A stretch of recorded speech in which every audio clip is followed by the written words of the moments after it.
Eu quero convidá-lo a abrir outra vez a sua Bíblia na primeira epístola que o apóstolo Paulo escreveu aos Coríntios, no capítulo 6, para lermos a partir do verso 12, o texto que tomaremos como base para a nossa meditação e nosso ensino nesta noite. 1 Coríntios, capítulo 6, a partir do verso 12, diz assim: Todas as coisas me são lícitas, mas nem todas as coisas convêm. Todas as coisas me são lícitas, mas eu não me deixarei dominar por nenhuma. Os manjares são para o ventre e o ventre para os manjares. Deus, porém, aniquilará tanto um como os outros. Mas o corpo não é para a prostituição, senão para o Senhor, e o Senhor para o corpo. Ora, Deus, que também ressuscitou o Senhor, nos ressuscitará a nós pelo seu poder.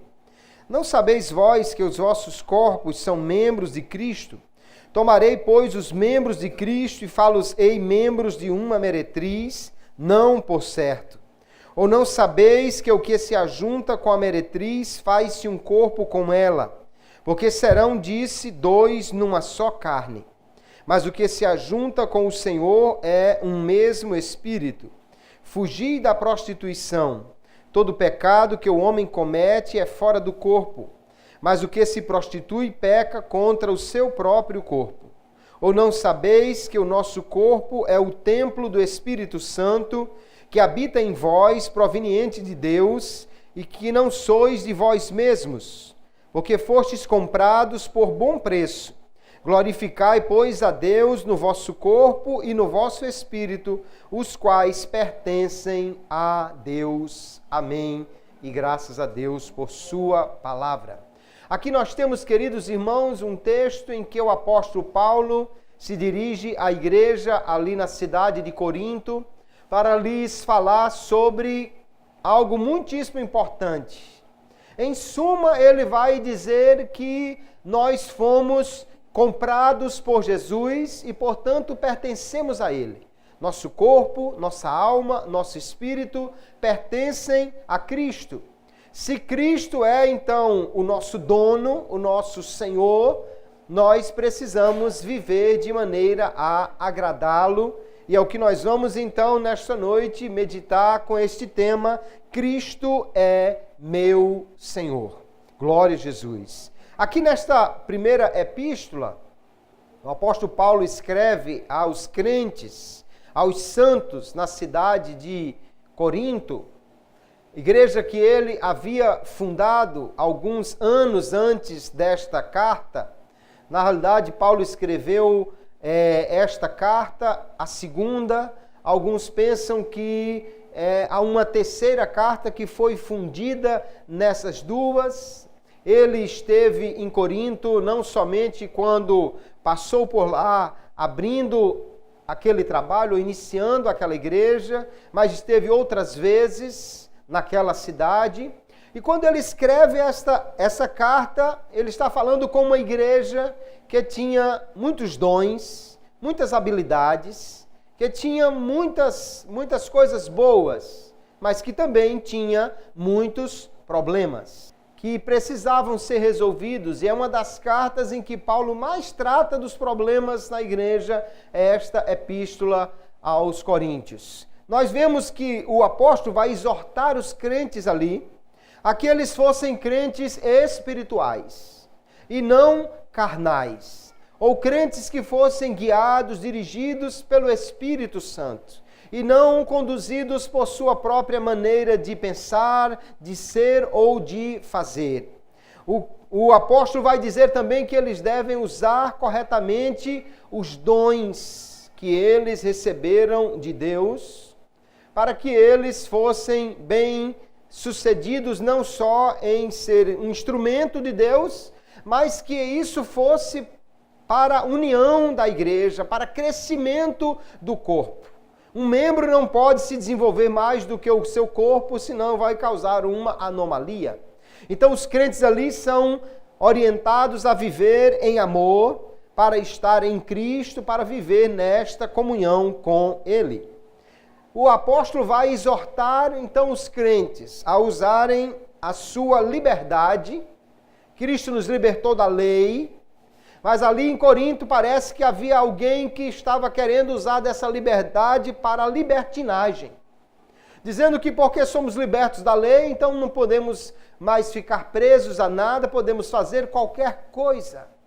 E Paulo vai citar aqui o que parece que era uma frase corriqueira, um ditado, uma citação de algum pensamento corrente lá no meio da igreja ou da cidade de Corinto, que é: todas as coisas me são lícitas, eu posso fazer qualquer coisa. Parece que eles estavam pensando assim, pregando assim. Paulo então vai lhes mostrar que nós precisamos usar a liberdade para glorificar a Cristo, porque Ele nos comprou, nós pertencemos a Ele, Ele é o nosso Senhor e nós precisamos viver para glorificar e honrar o seu nome. A questão então aqui é, queridos, se Cristo é o nosso Senhor, se Ele nos comprou, e quando Ele fala de Senhor, obviamente está implícito o servo, e se nós precisamos entender qual é a relação entre servo e Senhor, precisamos entendê-la dentro do contexto em que esta carta foi escrita. Se Cristo é o nosso Senhor e nós somos seus servos, que implicações isto traz para a nossa vida, para o nosso corpo, para a nossa alma, para o nosso espírito? É isso que nós, então, vamos meditar nesta noite. Em primeiro lugar, o apóstolo vai começar o texto que lemos dizendo esta citação. Isso não é Paulo declarando que ele pensa assim, mas provavelmente é dizendo o que os coríntios estavam pensando. Todas as coisas me são lícitas. Ou seja, a lei permitia que se fizesse todo tipo de coisa em Corinto. Se alguém quisesse ir num templo onde a adoração consistia de prostituição, se alguém quisesse adorar qualquer deus, se alguém quisesse se vestir de qualquer forma, se alguém quisesse comer qualquer coisa ou praticar qualquer tipo de ato, provavelmente a lei permitia isso em Corinto. Mas o apóstolo Paulo vai dizer que o princípio que rege o comportamento do cristão é mais do que simplesmente o que a lei permite. É mais do que simplesmente o que o governo permite. Aqui há um princípio que os coríntios queriam se guiar por ele. Mas Paulo vai dizer que o que nós somos, o que nós fazemos, onde nós vamos como cristãos, tudo precisa estar sobre o senhorio de Cristo. Então ele diz: todas as coisas me são lícitas, mas nem todas as coisas convêm. Há uma conveniência, e essa conveniência não é ditada pelas normas do governo ou pelas normas pessoais, mas sim por Cristo, que é o nosso Senhor. Lá no capítulo 10, ele vai citar novamente esta fala dos coríntios: todas as coisas me são lícitas, mas ele também continua a dizer: mas nem todas as coisas convêm. Todas as coisas me são lícitas, mas nem todas as coisas edificam. Há coisas que até a lei permite, mas se isso não traz edificação para a minha vida, eu não devo fazer. E ainda no verso 12 ele diz: todas as coisas me são lícitas, mas eu não me deixarei dominar por nenhuma. Aqui há uma questão sobre quem domina, quem é o Senhor, quem é que manda em mim. E Paulo diz: olha, eu não posso me deixar dominar por qualquer coisa. Aquilo que a lei permite é uma coisa, mas aquilo que como servo de Cristo eu posso fazer é outra coisa diferente. Há coisas que a lei permite, mas a Bíblia não permite. Há coisa que aos olhos dos homens não é problema, mas há coisas que os homens permitem, porém Deus condena, e o cristão não pode apenas olhar para o que a lei permite, mas sim para aquilo que a Bíblia permite ou aquilo que Cristo quer que nós façamos. Há uma conveniência do nosso Senhor. O que é conveniente para ele, o que agrada a ele, é que deve ser praticado por nós. Não é a lei, não é o Estado quem determina como o crente deve agir. É óbvio, queridos, que o apóstolo Paulo, escrevendo nas suas epístolas, e os demais apóstolos também vão dizer que o crente deve ser um bom cidadão, deve cumprir a lei. Mas se a lei entra em choque com a nossa fé, a fé está acima da lei. Se o que o governo diz que eu devo fazer entra em choque com o que Deus diz que eu devo fazer, os apóstolos, quando foram confrontados assim lá no livro de Atos dos Apóstolos, ele vai dizer: mais importa obedecer a Deus do que obedecer aos homens. Jesus disse: vão e preguem. Os homens disseram: fiquem calados. E eles disseram: não podemos obedecer essa ordem, ainda que venha do chefe da cidade, porque nós temos uma ordem diferente e Cristo é quem manda na nossa vida. Da mesma maneira, Paulo diz: olha, a lei pode até permitir, é lícito, mas não é conveniente ao Senhor e eu não posso me deixar dominar por algo que não seja aquilo que Cristo quer para mim. Então, ainda que seja permitido pela lei, Paulo diz: eu não posso me deixar dominar, ou eu não me deixarei dominar. Dominar aqui significa escravizar, colocar-nos sob a autoridade disso. Eu não posso me colocar sob a autoridade de outra coisa, porque eu já tenho um Senhor e Ele é quem manda em mim, Ele é quem diz como eu devo agir. O apóstolo Paulo então vai dizer claramente, queridos, mesmo aquilo que é lícito ou permitido pela lei, eu preciso ver se é conveniente ao Senhor.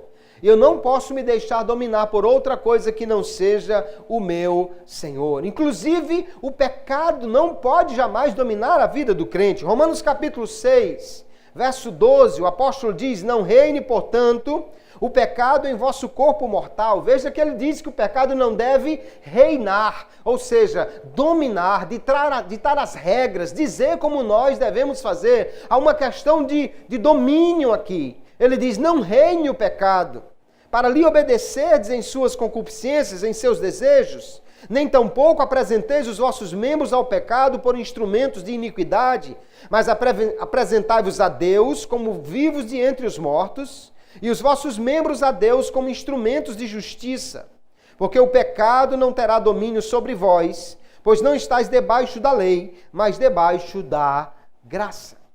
Nós não estamos mais debaixo da servidão da lei, mas estamos debaixo de um Senhor que domina sobre a nossa vida e que nós não podemos abrir mão. Paulo então vai dizer claramente, queridos, nós não podemos nos deixar dominar por outra coisa que não seja a ordem que vem do Senhor. Olha o que estava aparentemente acontecendo lá em Corinto. Alguém disse assim: olha, o corpo precisa de comida, a comida é para o corpo. E o corpo, então, tem que ser atendido em todas as suas necessidades. E alguém dizia: a relação sexual também é uma necessidade do corpo. Então, você pode atender isso da mesma maneira. Mas o que o apóstolo vai dizer? Não, o corpo é para o Senhor. Não é para o pecado, nem é para a prostituição. Deus um dia vai destruir os alimentos, vai destruir até mesmo o ventre, mas não vai destruir o corpo, porque Deus tem interesse também no nosso corpo. Ele diz: assim como Ele ressuscitou a Cristo, Ele vai ressuscitar também o nosso corpo. Você já parou para pensar que Deus não quer só o nosso espírito? Por quê? Porque Ele um dia vai ressuscitar o nosso corpo. Nunca nós estaremos sem corpos, a não ser no estado intermediário entre a morte e a ressurreição. O nosso corpo é importante também para Deus. Eu não posso deixar que o meu corpo seja escravizado pelo pecado, porque não é isso que agrada ao Senhor. Para nós entendermos muito bem essa ideia de o que é um senhor e o que é um servo, nós precisamos ver isso no contexto em que a carta a Corinto foi escrita. A palavra senhor aqui, que é a palavra Kyrios, Fala de alguém que tem o domínio sobre outra pessoa ou sobre uma coisa. Alguém que tem o direito de mandar. Alguém que comanda.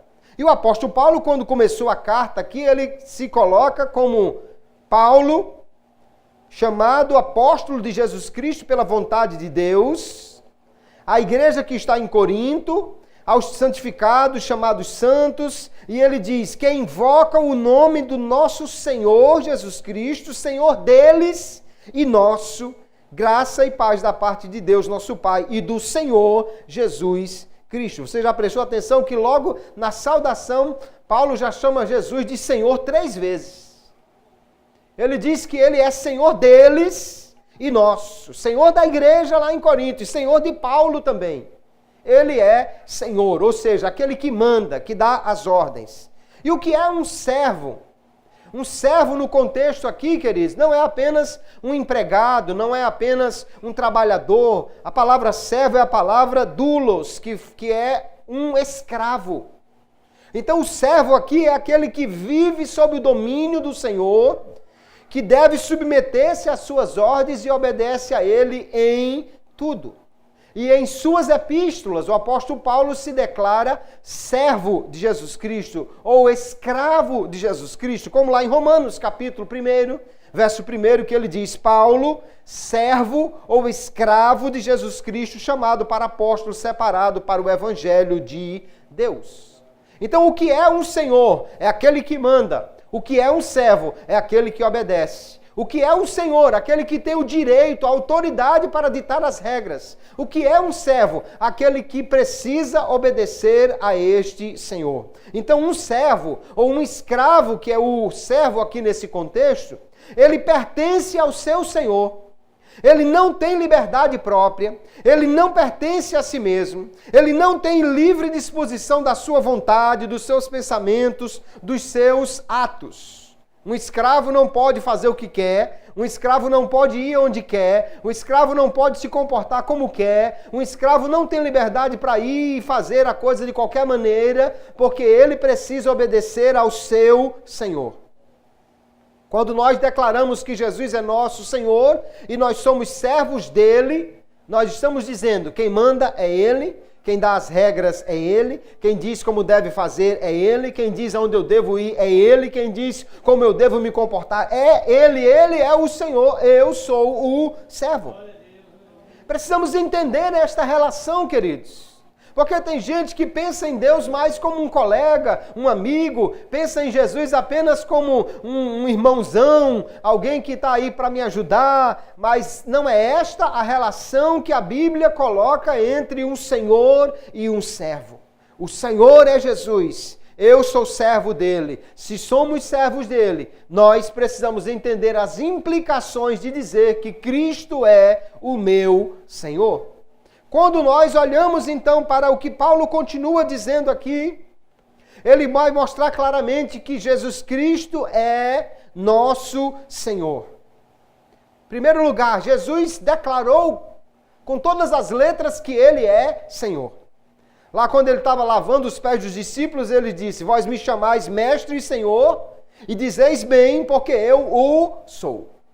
Jesus disse, eu sou o Senhor. Você está certo em me considerar Senhor, porque realmente eu sou Senhor. Paulo vai dizer aqui na primeira epístola a Coríntios capítulo 8, que Jesus na realidade é o único Senhor. Jesus também ensinou sobre isso. Não se pode servir a 2 senhores. Você só pode ter um Senhor realmente sobre a sua vida. Veja o texto de 1 Coríntios 8, 6.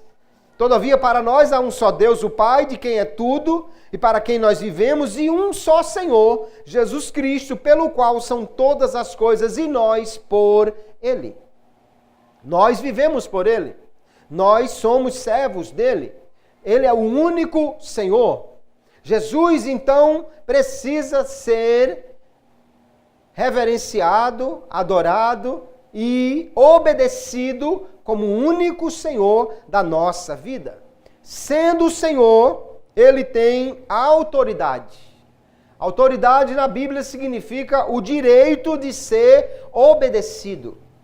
De nada adianta alguém chamar Jesus de Senhor se não estiver pronto para obedecer a Ele, a sua palavra, aquilo que Ele diz. Lá em Lucas capítulo 6, o verso 46, Jesus deixou bem claro isso quando disse: "E por que me chamais Senhor, Senhor, e não fazeis o que eu digo?"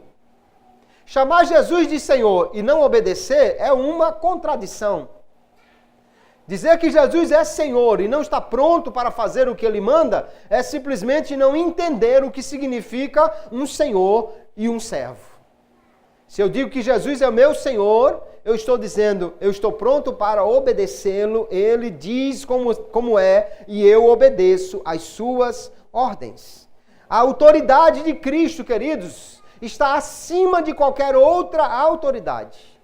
Jesus chegou a dizer: quem não amar mais a mim do que ao pai, à mãe, do que aos filhos, do que a todo e qualquer outro ser, não é digno de mim ou não pode ser meu discípulo.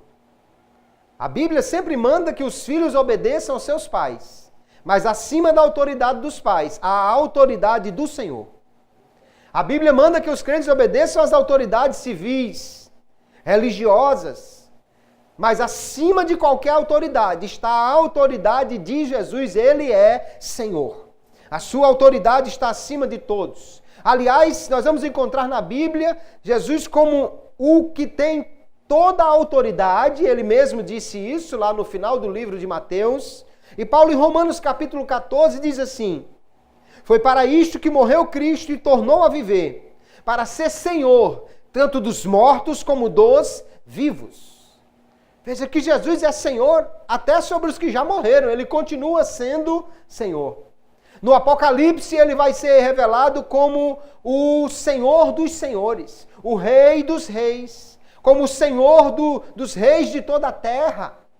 Ou seja, aquele que tem autoridade sobre todas as coisas. E Jesus sendo Senhor, a sua autoridade, o seu senhorio cobre todas as áreas da nossa vida. Aqui nesta mesma carta, lá no capítulo 10 e o verso 31, Paulo vai dizer: portanto, quer comais, quer bebais, ou façais outra qualquer coisa, fazei tudo para a glória de Deus. Até beber é para beber para a glória de Deus? É. E comer também é para comer para a glória de Deus? É. E qualquer outra coisa que eu vou fazer, quer dizer que na hora de me vestir, na hora de escolher o que eu vou falar, o que eu vou postar nas redes sociais, tudo é para a glória de Deus que eu devo fazer, ou seja, me submetendo totalmente àquilo que agrada ao meu Senhor. Paulo diz, é isso mesmo. Qualquer coisa que você faça deve ser feito para glorificar, para exaltar, para agradar aquele que é o nosso Senhor. Eu preciso entender isso. Nós precisamos entender isso cada dia de nossas vidas, queridos. Então, se Jesus é Senhor, o senhorio dele estende-se sobre o nosso corpo. Paulo deixou bem claro aqui. No verso 13, ele vai dizer que o corpo é para o Senhor e o Senhor para o corpo. Ou seja, que o corpo que nós temos deve ser usado para agradar ao Senhor. Não pode ser usado para o pecado, porque os nossos corpos, ele diz, são templo do Espírito Santo.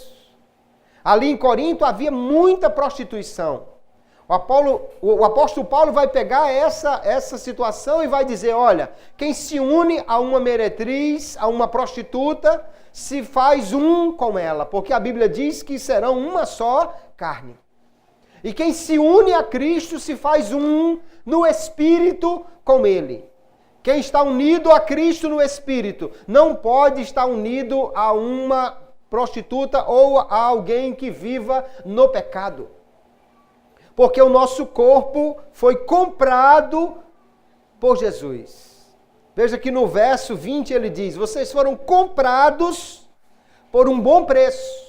Então glorifique a Deus no vosso corpo. O crente, queridos, na hora que realmente diz que Jesus é o seu Senhor, tem que entender que deve glorificar a Deus, inclusive no seu corpo. Porque esse corpo é templo do Espírito Santo ou templo de Deus. Lá no capítulo 3, o apóstolo já dizia isso no verso 16. Não sabeis vós que sois o templo de Deus e que o Espírito de Deus habita em vós? Se alguém destruir o templo de Deus, Deus o destruirá, porque o templo de Deus que sois vós é santo.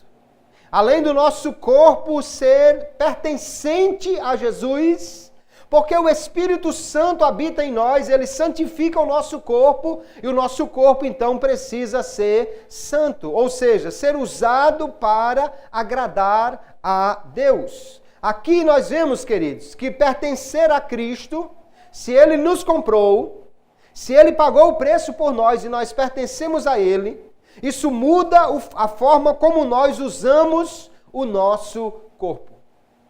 Inclusive, Paulo vai escrever a Timóteo no capítulo 2, primeira epístola, e dizer como nós, os crentes, devemos até nos vestir. E ele diz assim, olha, que do mesmo modo as mulheres se ataviem em traje honesto, com pudor e modéstia, não com tranças ou com ouro ou pérolas ou vestidos preciosos, mas como convém a mulheres que fazem profissão de servir a Deus com boas obras. O apóstolo então vai dizer, olha, as mulheres crentes, e obviamente a regra serve também para os homens, devem se vestir com modéstia, com pudor, devem se vestir com simplicidade. Ele não está dizendo que você vai usar essa ou aquela roupa, ele está dando um princípio. Qualquer roupa que você vai usar, você tem que olhar se está dentro desses princípios, da simplicidade, da modéstia, do pudor.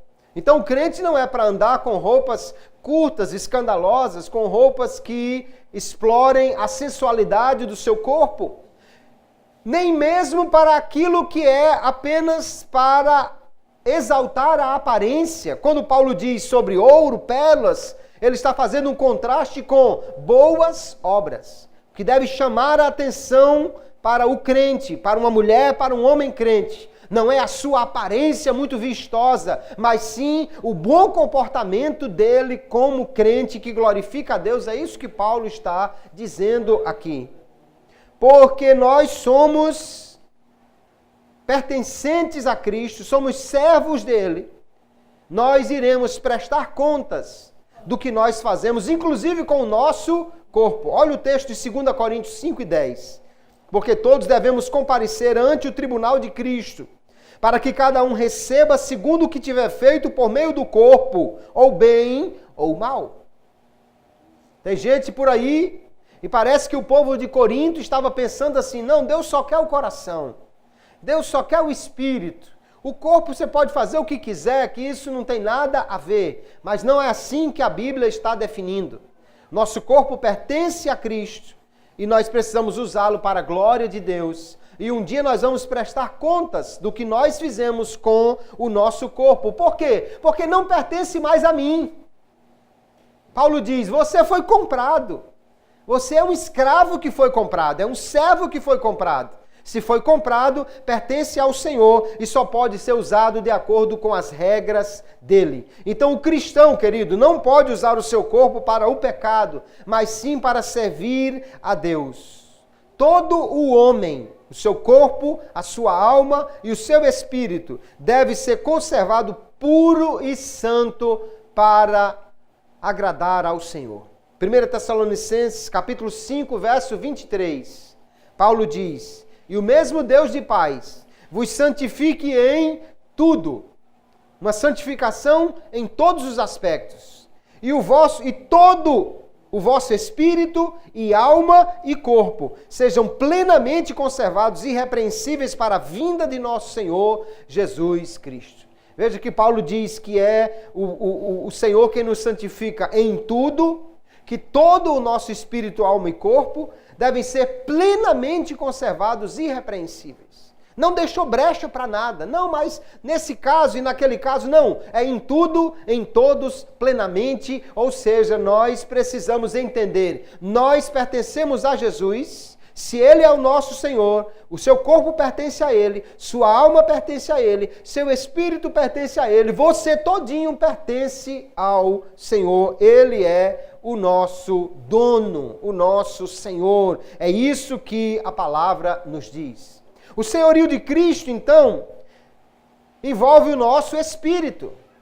Nosso espírito pertence ao Senhor. Paulo deixou claro no verso 20, o vosso corpo e o vosso espírito pertencem a Deus. Cristo é Senhor também da parte imaterial do nosso ser. Não somente do corpo, mas também do espírito e da alma. Nós vemos que é no crente que o Espírito Santo habita. E esse contato do Espírito Santo nós entendemos que é no espírito do homem. Como o Espírito Santo habita em nós, ele nos faz santos. E agora nós precisamos viver para honrar este Espírito. Efésios capítulo 2, o verso 22, o apóstolo diz: no qual também vós juntamente sois edificados para a morada de Deus em Espírito. Se o Senhor nos comprou e está nos limpando e nos capacitando cada dia, Ele diz, é para que Deus more em nós, para que Ele habite em nós. Quando você compra uma casa, você quer que essa casa esteja limpa, preparada, do seu gosto. Se você compra uma casa, e estamos falando de alguém que comprou e tem dinheiro para investir. Se você compra uma casa e você chegou e ela não está do seu gosto, você vai fazer o quê? Eu vou deixá-la do jeito que eu gosto. Eu não me sinto bem nessa casa com essas paredes dessa cor, com esses móveis desse jeito. O que eu vou fazer? Eu vou reformar para eu me sentir bem na minha casa, que é minha. Eu comprei, paguei, é minha, então eu vou agora querer morar nela da maneira que me agrade. Da mesma maneira, Jesus nos comprou, queridos, pagou o preço por nós. Agora Ele quer que a casa esteja do gosto dEle. Que Ele se sinta bem. Que Ele esteja bem em nós. Então nós podemos viver de forma a alegrar o Espírito Santo que habita em nós, honrá-lo, ou podemos entristecê-lo quando nós agimos com impureza ou com rebeldia. Quando ele diz, faça assim, eu digo, não, eu não faço, eu faço do jeito que eu quero, eu estou entristecendo o Espírito Santo. O apóstolo Paulo diz em Efésios 4:30, não entristeçais o Espírito Santo de Deus, no qual estáis selados para o dia da redenção. O selo, queridos, é um sinal de propriedade. Se o Espírito Santo habita em nós, quer dizer que nós pertencemos a Ele. E, portanto, precisamos viver para honrá-lo. O cristão, então, deve deixar-se guiar pelo Espírito Santo. O crente que, em vez de deixar-se guiar pelo Espírito Santo, quer fazer do jeito que ele quer fazer de acordo com a vontade dele, Paulo chama esse crente de um crente carnal e não um crente espiritual. Um crente que ainda anda de acordo com a carne. É crente? Mas ainda não submeteu-se plenamente ao Senhor e ainda quer dominar a sua vida e, portanto, não é um crente ainda dominado pelo Espírito, que Paulo chama de um crente espiritual, mas é um crente dominado ainda pela sua carne, pela sua vontade. E, portanto, Jesus ainda não é Senhor plenamente deste homem que não se deixa dominar pelo Espírito. Se o senhorio de Cristo é completo sobre a nossa vida, Ele também é Senhor da nossa alma. O que é a alma, queridos? Segundo nós entendemos da Bíblia, aquilo que ela chama de alma, ou que às vezes ela chama de coração, inclui o nosso intelecto, o que nós conhecemos, inclui a nossa vontade e inclui as nossas emoções. Se Cristo é Senhor da nossa alma, do nosso coração, então Ele é Senhor daquilo que eu penso, daquilo que eu desejo e daquilo que eu sinto. Ele é Senhor por inteiro. Deve ser Senhor.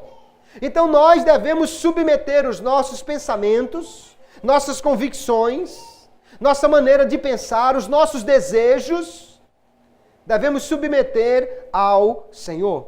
O apóstolo Paulo, escrevendo aqui na segunda Epístola aos Coríntios, capítulo 10, veja o que ele diz.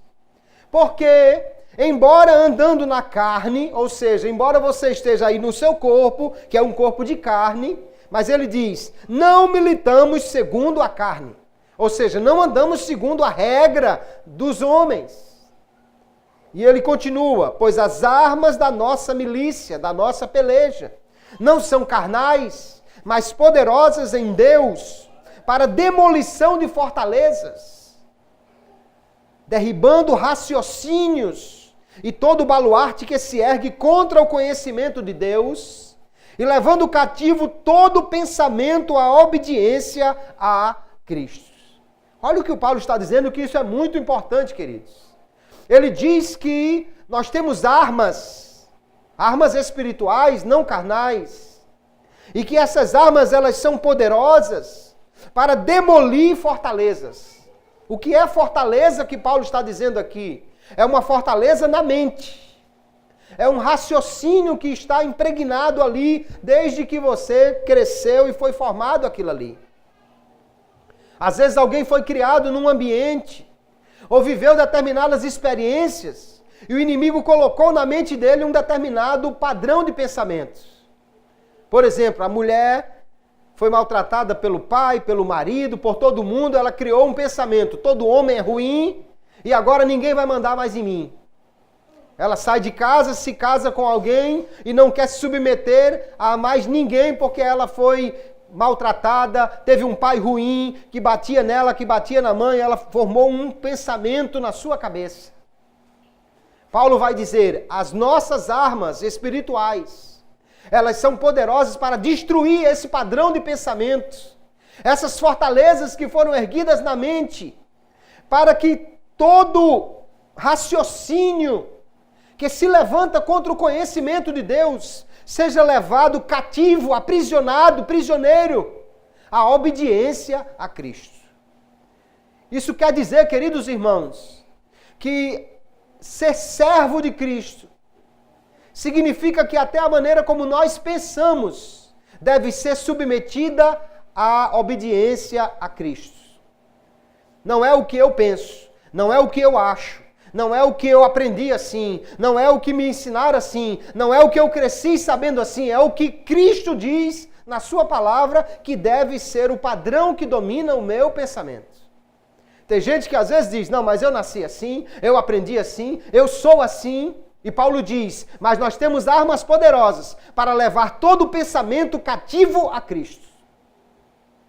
Se Cristo é nosso Senhor, Ele também precisa ser Senhor da maneira como nós pensamos. Aquilo que eu valorizo, aquilo que eu acho certo, a maneira como eu me comporto, aquilo que eu digo que é a verdade, tudo isso precisa estar submetido à palavra de Deus. Do contrário, Cristo não é Senhor da minha alma. Ele precisa dominar as minhas emoções, o meu conhecimento, o meu padrão de pensamento. As minhas convicções precisam estar submetidas a Cristo. Romanos capítulo 12, o apóstolo Paulo diz, não vos conformeis com este mundo, mas transformai-vos pela renovação do vosso entendimento, para que experimenteis qual seja a boa, agradável e perfeita vontade de Deus. Nosso entendimento precisa ser transformado, moldado pela palavra de Deus, para que Cristo seja realmente o nosso Senhor. O escritor aos Hebreus vai dizer que Cristo purifica até a nossa consciência. A consciência, queridos, é aquele padrão de certo ou errado que dentro de nós diz assim, não faça isso, faça aquilo, isso é certo, isso é errado. Paulo diz que, ou o escritor aos Hebreus diz que o sangue de Cristo, que pelo Espírito Eterno se ofereceu a si mesmo imaculado a Deus, purificará as vossas consciências das obras mortas para servirdes ao Deus vivo. As obras mortas, aquilo que nós fizemos no pecado, aquilo que foi feito que não agrada mais a Deus. O apóstolo aqui, ou o escritor aos Hebreus diz, olha, o sangue de Jesus pode purificar a nossa mente, a nossa consciência. A Bíblia é o padrão para estabelecer os nossos pensamentos. Jesus disse, se verdadeiramente sois meus discípulos, se a minha palavra permanecer em vós, e conhecereis a verdade, e a verdade vos libertará. Que verdade é essa que liberta o homem? A palavra de Deus. Que nós precisamos permanecer nela. Pedro, na sua primeira epístola, capítulo 1, verso 22, ele diz: purificando as vossas almas na obediência à verdade. A nossa alma precisa ser limpa, purificada. Através de quê? Do sangue de Jesus, da palavra e a obediência a esta verdade da palavra. Para o amor fraternal, não fingido, amai-vos ardentemente uns aos outros, com um coração puro. Coração aqui é a mesma coisa, que mente, que entendimento. Sendo de novo gerados, não de semente corruptível, mas da incorruptível, pela palavra de Deus viva e que permanece para sempre. O que é que faz um novo padrão, que faz um novo nascimento na nossa mente aqui? Ou qual o padrão daquele que nasceu de novo? É o padrão que nos ensina a palavra de Deus. Uma alma não rendida. Um crente que ainda não tem Cristo como Senhor absoluto sobre a sua alma. Muitas vezes é um crente frio, que só tem o intelecto, mas a emoção não está rendida a Cristo. Ou pode ser um crente emotivo demais. A gente que vem para a igreja querendo apenas sentir. Culto bom é aquele que eu sinto um arrepio ou alguma coisa. Mas quando nós temos a nossa emoção dominada pelo Espírito, não é ela que governa a nossa vida. É a verdade da palavra de Deus. Crentes que ainda não têm a sua vontade, o seu desejo, remidos, comprados por Cristo. Muitas vezes são crentes ambiciosos, crentes orgulhosos, insubmissos, ativistas. Quantas pessoas ainda há nas igrejas, queridos irmãos, que não estão plenamente rendidos ao senhorio de Cristo sobre o seu padrão de pensamento, sobre a sua vontade, sobre as suas emoções. Cristo é Senhor, mas não completo deste crente.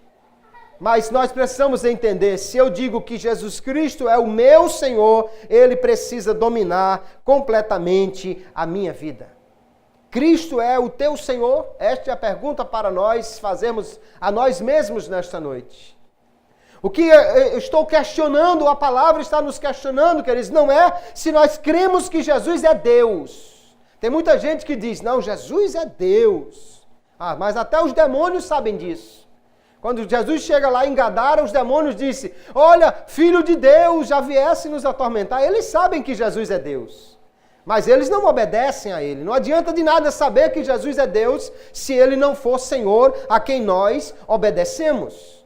Alguém pode ter uma profunda reverência por Jesus e ainda assim não submeter-se a Ele como seu Senhor, continuar então perdido por não estar debaixo do senhorio de Cristo.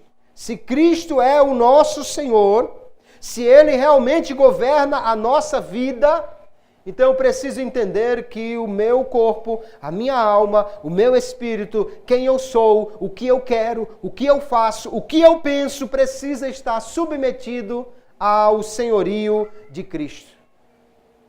E o Espírito Santo, então, que é aquele que convence o homem do pecado, ele nos leva a perceber que o pecado é, em última instância, rebelião contra Deus. Pecado é desafiar a autoridade de Deus. Deus colocou o homem no jardim e lhe deu um mandamento. Não coma daquela árvore, só daquela árvore. De todas as outras você pode comer. Mas o diabo vem e diz, não, Deus lhe enganou.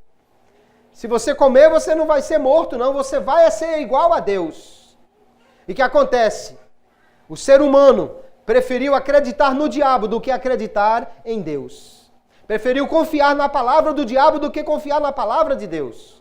Em suma, queridos, o pecado é isso. O mundo diz, pode fazer que está certo, mas se a palavra de Deus diz, não faça que está errado, esta é a palavra que nós devemos obedecer. Se o mundo diz, mas se você não fizer assim, você não cresce. Mas se a palavra de Deus diz, seja assim, seja o último, seja o servo, seja humilde, seja submisso, você precisa obedecer a esta palavra, porque este é o padrão de Deus para nós. Cristo é o nosso Senhor, queridos. É Ele quem domina a nossa vida, porque a fé em Cristo, ela envolve ou deve envolver um compromisso que nos leva a viver totalmente para Cristo. Dizer que Cristo é o nosso Senhor significa dizer, eu vivo para Ele, eu obedeço a Ele em tudo. 2 Coríntios capítulo 5, verso 15, o apóstolo Paulo vai dizer ainda, e Ele, Cristo, morreu por todos, para que os que vivem não vivam mais para si, mas para aquele que por eles morreu e ressuscitou. Cristo morreu e ressuscitou para isso, para ser Senhor, para que nós vivamos para Ele, para que nós vivamos para agradar a Ele. Então, ter Cristo como Senhor é render-se, e render-se voluntariamente. Não é simplesmente obedecer, irmãos. Até o diabo obedece quando Jesus manda. Jesus chegava no endemoniado e dizia, sai dele, e ele obedecia, lógico. A questão não é simplesmente obedecer, é se eu me rendo, se eu obedeço voluntariamente. Voluntariamente, isso é que faz toda a diferença. O diabo obedece quando Deus manda fazer uma coisa, mas ele não se rende ao senhorio de Deus para fazer a sua vontade. No final, todo mundo um dia vai dobrar os joelhos e confessar que Jesus é Senhor. Mas só será beneficiado por este ato quem fizer isso voluntariamente. E não quando um dia for obrigado a fazê-lo. As nossas decisões, tudo o que eu for fazer ou escolher com o meu corpo, com a minha alma, com o meu espírito, precisa ser submetido a Cristo, até aquelas coisas que parecem pequenas. Por exemplo, você vai comprar uma roupa e a moda diz, compre isso aqui que valoriza seu corpo. Mas o que Cristo diz sobre isso? Você vai fazer um negócio e alguém diz, não pode fazer assim, é errado, mas todo mundo faz. Mas o que Cristo diz sobre isso? Alguém quer que você passe numa prova, entre num concurso, aceite um emprego, e ele diz, não, mas não diga isso assim não, bote outra coisa aí, não, mas é mentira, não, mas não tem problema não, todo mundo faz isso. Isso é o que o mundo diz, o que Cristo diz. Em cada coisa que eu vou fazer, na hora de fazer um negócio, na hora de comprar uma coisa, na hora de tomar uma decisão, na hora de tomar uma medida qualquer na minha vida, eu preciso perguntar o que Cristo diz sobre isso. Porque isso, irmãos, é que demonstra se Jesus é o meu Senhor. O Senhor aqui é aquele que manda. Eu sou servo, então eu sou escravo. Escravo não tem vontade própria. Escravo não faz o que ele quer. Servo não pode tomar suas decisões sem antes perguntar ao seu Senhor o que é que ele quer. Submeter-se a Cristo como Senhor significa que cada coisa da minha vida precisa passar pelo crivo dele. Ele é quem determina as escolhas que eu vou fazer. Então nós precisamos entender que não pertencemos mais a nós mesmos. Paulo diz, vocês foram comprados. Jesus comprou, pagou. Se ele comprou e pagou por você, então você pertence a ele. Agora você tem que viver, nós temos que viver para glorificar a Deus, porque nós pertencemos a Ele e temos que nos submeter a Ele com a consciência de que a nossa vida, todo o nosso ser, pertence a Ele. Veja o que Paulo diz, Romanos capítulo 14, verso 7. Porque nenhum de nós vive para si, e nenhum morre para si. Porque se vivemos, para o Senhor vivemos. Se morremos, para o Senhor morremos. De sorte que ou vivamos ou morramos, somos do Senhor. E ele conclui com o verso que nós já lemos. Foi para isto que morreu Cristo e tornou a viver, para ser Senhor, tanto dos mortos como dos vivos.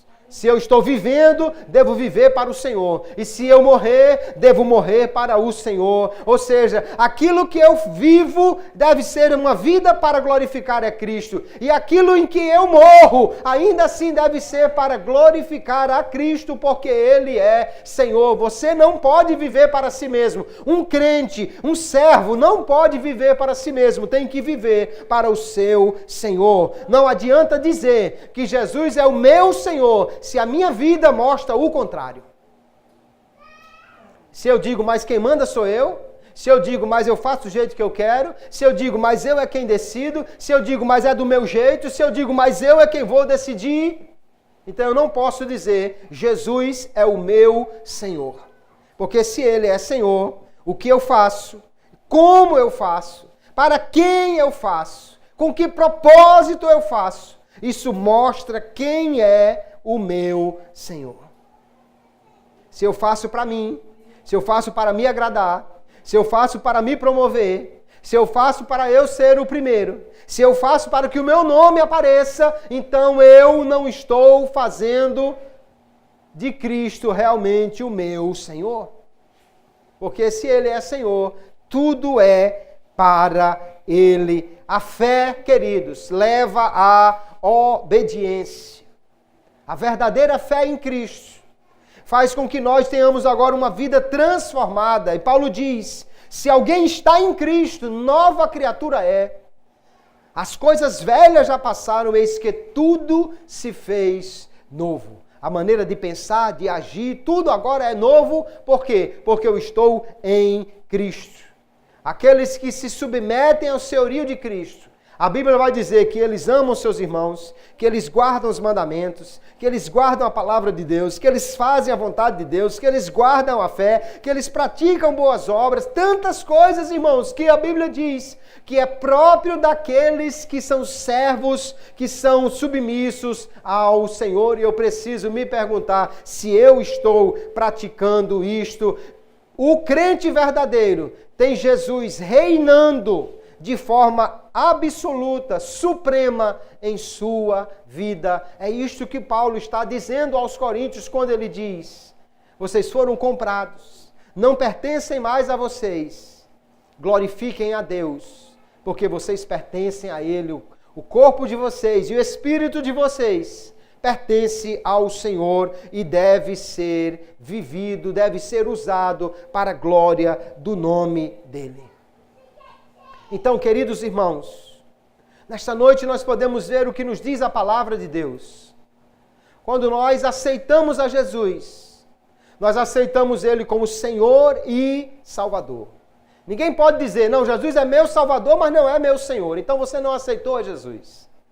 Se você aceita Jesus, tem que aceitá-lo completamente. Quem Ele é. O que a Bíblia define que Ele é.